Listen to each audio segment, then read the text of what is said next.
Haleluya, umwami Yesu ashimwe. Muri kumwe na Pastor Dr Gakwaya Emmanuel. Ngiye gushima Imana kubw'uyu mwanya rero tubonye kugira ngo tuganire ku ijambo ry'Imana. Turasangira ijambo riri muri Zaburi igice cya 19 murongo wa 15. Uravuga ngo amagambo yo mu kanwa kanjye n'iby'umutima wanjye wibwira bishimwe mu maso yawe. Uwiteka gitare cyanjye, mucunguzi wanjye. Amen.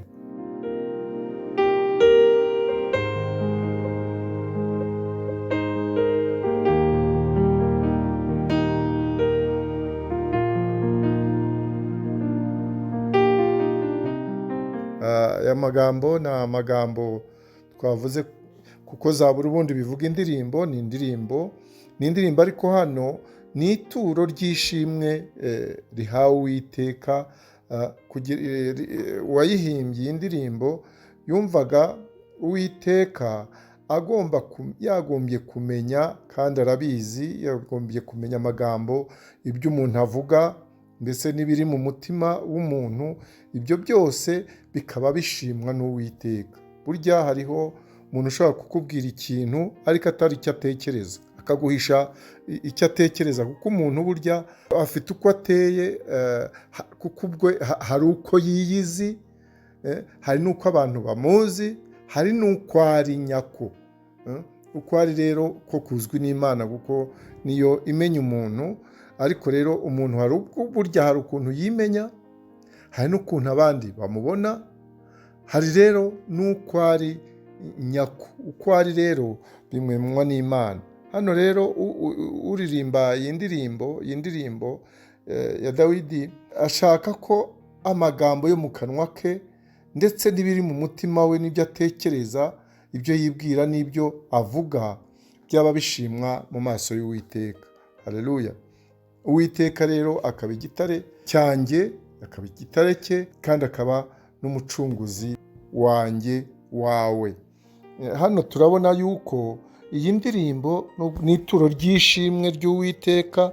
Umuntu akaba yakwibaza ngo ese uramutse umenye, kuko hariho abatabizi, uramutse umenye ko Uwiteka agenzura ibyo uvuga n'ibyo wibwira, wahindura uburyo bwo kubaho cyangwa ubayeho? Se wabihindura? Yesu ashimwe ko yaduhaye kutaba twasoma ibiri mu bitekerezo bya bagenzi bacu, kuko akenshi ibyo uvuga, ibya benshi umupagani utarakizwa, akenshi ibyo avuga usanga bidahura n'ibyo atekereza. Niba ari igitekerezo umuntu akubaza, akugishaho inama, ukaba wamubwira rwose ibyo udatekereza. Bityo amagambo rero n'ibitekerezo byawe byagombye guhora bishimwa n'Imana. Imana ikabona ko ukuri, mbese uko utekereza ari kuri, kuko ubundi uko utekereza ni kuri, wagombye rero kugaragara ukuri. Uko utangiye umunsi rero bizagusaba kuzajya usaba Imana kugira ngo igutunganirize ubwenge, iguhe ubwenge bwo mu ijuru, bityo amagambo n'ibitekerezo byawe biyoborwe n'urukundo rw'Imana. Haleluya. Iyo wemereye Imana kugira ngo ikuyobore, igutunganirize ubwenge, iguhe ubwenge butari ubwenge bw'abantu nyamaswa, ikaguha ubwenge bwo mu ijuru, icyo gihe uyoborwa n'urukundo rw'Imana. Ibitekerezo byawe kandi n'amagambo yawe birahura, ukuri ukaba ariko ugaragara n'inyuma. Burya uko utekereza ngo ni kuri, ugomba rero kugaragara ukuri, kandi ukaba umeze neza ku buryo Imana ishimwa. Ariyo magambo twavuzeho uyu munsi. Uwiteka akaba igitare cyawe, kuko igitare nicyo twubakaho, ni Yesu Kristo. Kubaka ku rutare, inzu ikomeye, twarabyize. Tugomba rero kuba twubatse, ibyo twubaka ari ibitekerezo, ari ibyo twibwira, byose byubakiye kuri Kristo Yesu, kandi biyobowe n'urukundo rw'Imana.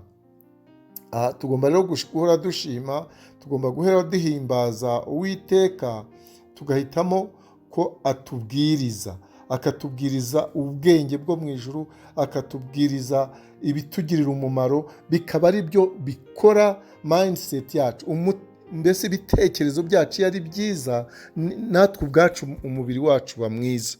niyo mpamvu rero biba byiza ko ibyo dutekereza bigomba kuba ari byiza kugira ngo natwe umubiri wacu umere neza. Haleluya!